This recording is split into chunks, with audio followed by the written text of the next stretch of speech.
So yun po mga ka-journey, tapos na tayo mag-edit, ano po. Ano tayo, dapat pahinga na muna tayo. Tapos bukas ay mag-flooring kami ng maaga bago kami uwi para paano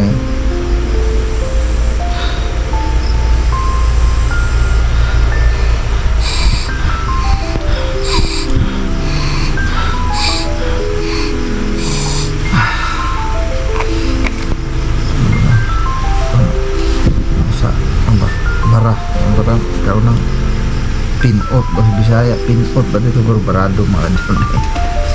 So yun, pangalawang tulog ko na dito sa kubo na to. Una, dalawa kami ni Yashu, tapos una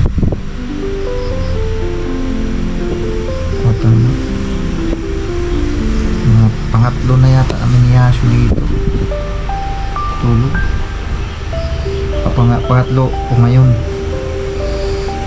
kami ni Yashu, dalawang beses na kami nakatulog dito. Tapos Dodong, first time di Dodong ngayon nakadunay. So bagaman hindi pa tapos to, pero pwede na talaga sa tulugan nakadunay kasi may bubong na ayan. May bubong, may ilaw na. Tapos dito lalagyan ng ano yan, lalagyan yata ng, hindi ko alam ko sa lid ko kung mayayari yan sa linggo. Ito lalagyan na ng bitana yan. Ang style ng bitana yung mga journey ay yung parang di ganun, sarado, parang salubong dalawa, bukas tapos sara yan, assist niya dalawa, parang hati sa gitna. Tapos idudubulol pa ito, idudubulol pa na ito. So ano pa yan,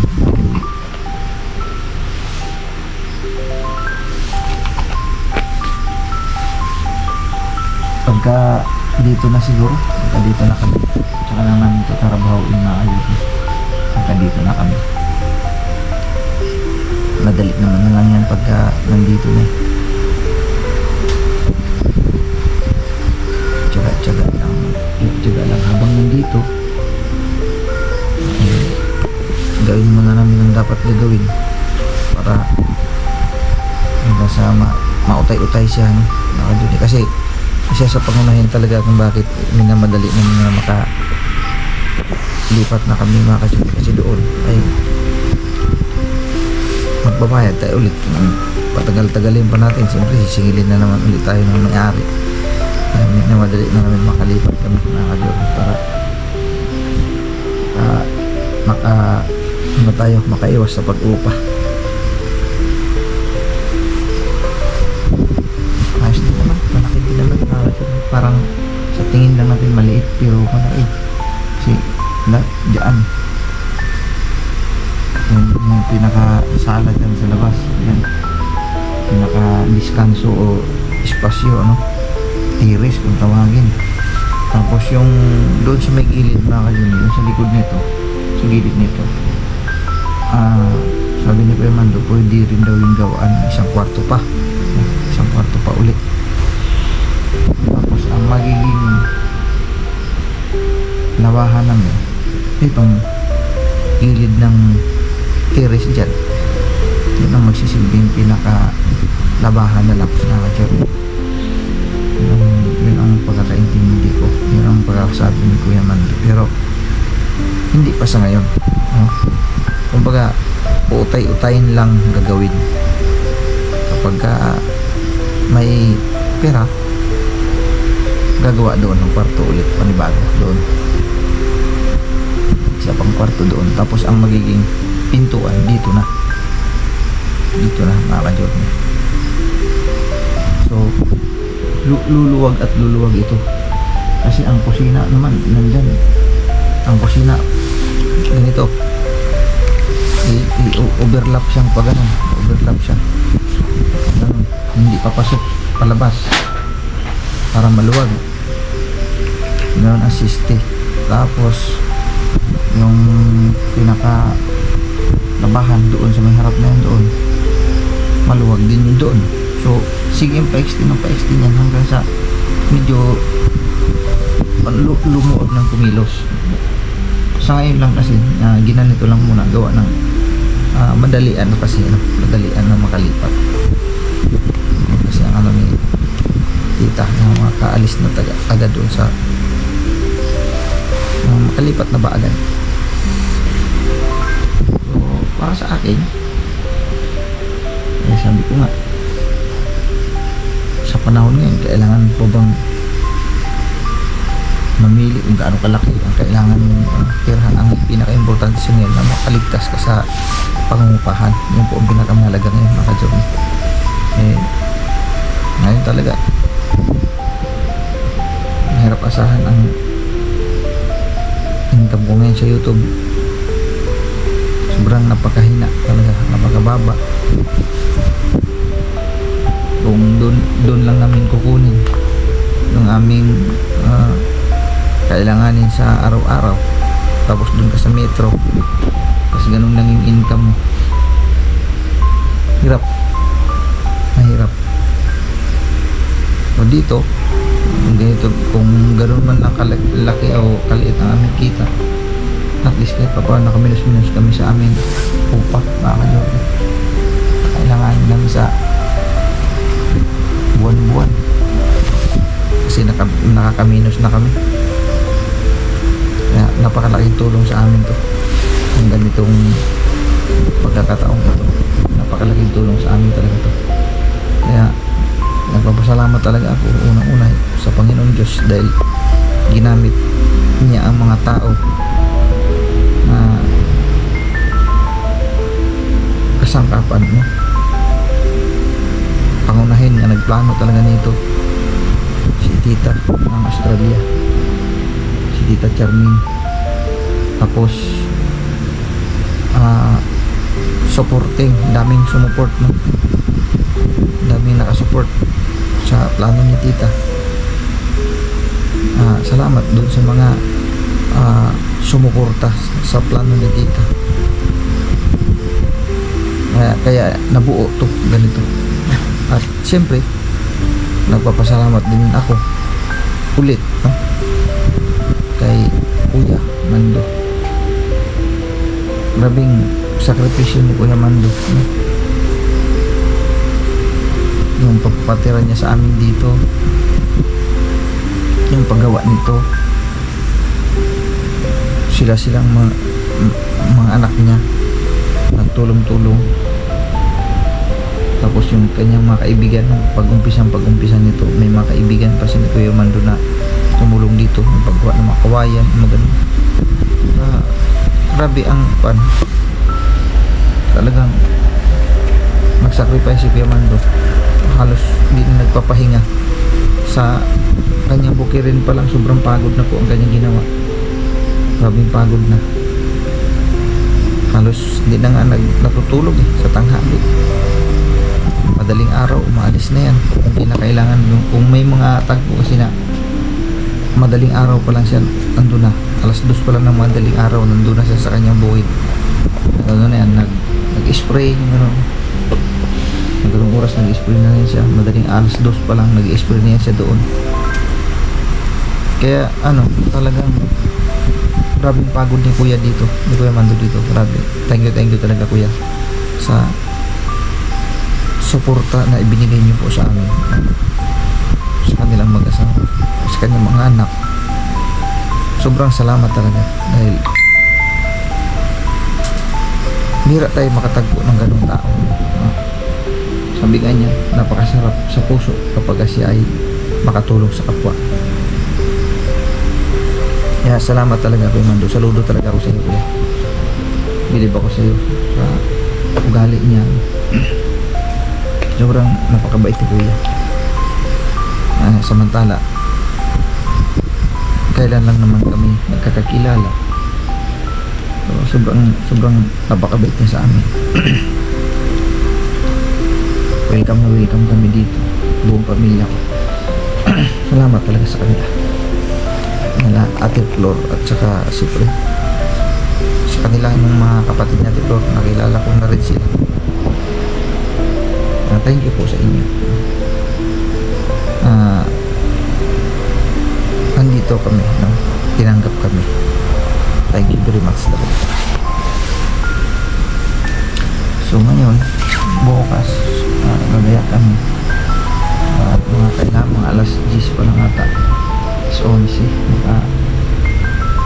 makauwi na kami. Sabagay saglit lang naman yan, saglit lang naman takbon yan papuntang Caloocan. Okay naman ang motor na ayos ni Kaarman. Maraming salamat po Kaarman at saka yung kanyang kapatid, yung kanilang bunso, no? Thank you very much sa inyo. At si Kuya Arman, si Kaarman, di ko alam na mahusay pala sa pagdating sa pagmimekaniko ng motor, kasi dati pala siya nagmimekaniko dyan sa labasan. Marami palang alam to si Kaarman pagdating sa mga bagay-bagay, you know? Marunong mag-welding dyan sa mga dyan, chassis dyan sa taas sa bahay nila, ginawa si Kaarman daw ang nag-welding yan. Marami siyang alam na trabaho, wala siyang pinipili, pati yung trabaho marunong talagang siya, napakasipag niya rin. Tulad nung nagtambak kami rito, silang magkakapatid, ang tagahakot, ako ang tagapala, nagalagay ng lupa dyan sa timba, silang tagahakot. Napakasipag kasi yung motor sandali nilang ginawa, oh. Tapos dito daw marami din pa kasi nagbibenta ng mga second hand ba ng mga piyesa, yung mga motor na hindi na gumagana, basta yung mga gano'n, parang pesa-pesa na lang. Nakabili agad ng mga second hand na ikabit.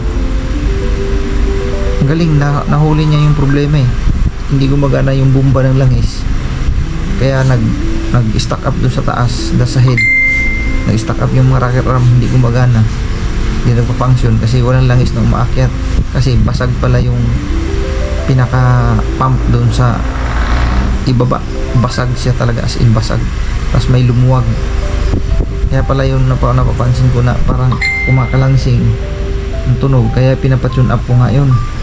Sabi naman nung okay na daw, wala daw problema, pero nung biniyahe ko nga, nararamdaman ko parang iba ang tunog. Pero sabi kasi nung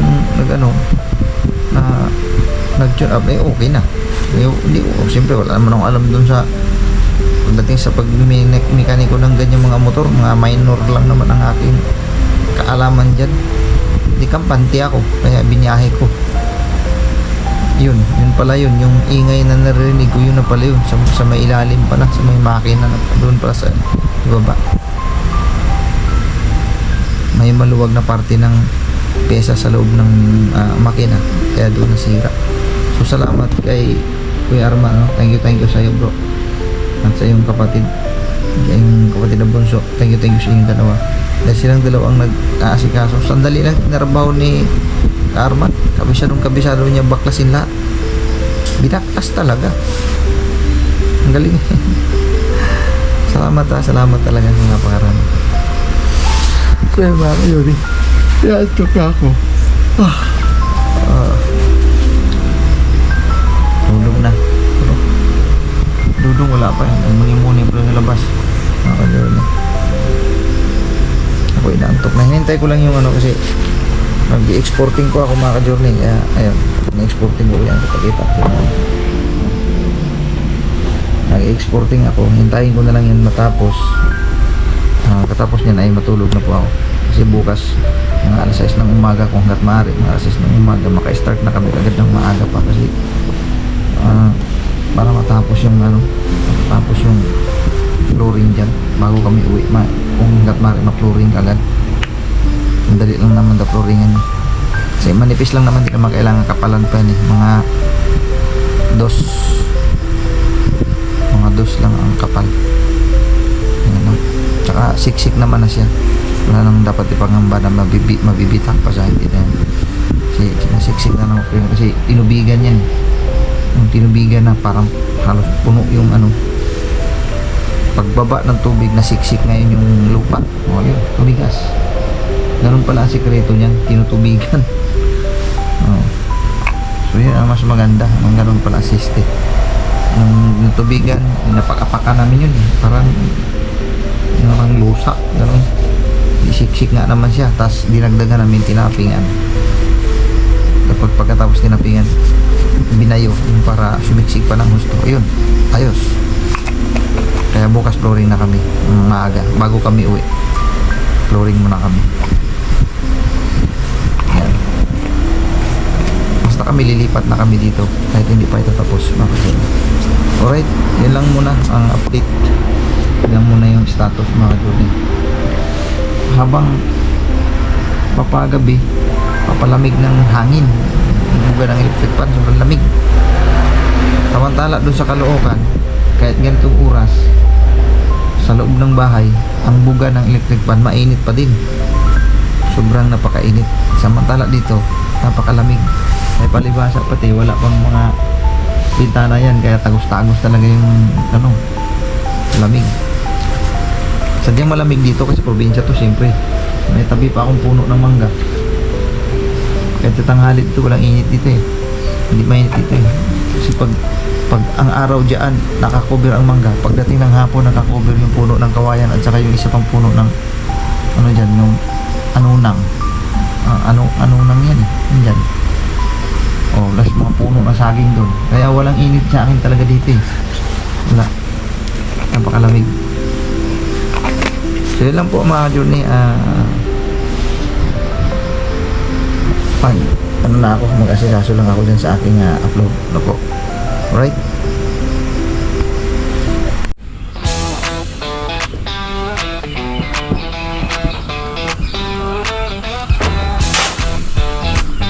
So yun po mga ka-journeys, pang mapagpalang umaga sa ating lahat. Alright, gagawa ulit tayo mga ka-journey, no? Flooring natin gagawin. Yan po mga ka-journey, pakisamahan nyo po kami. Diba?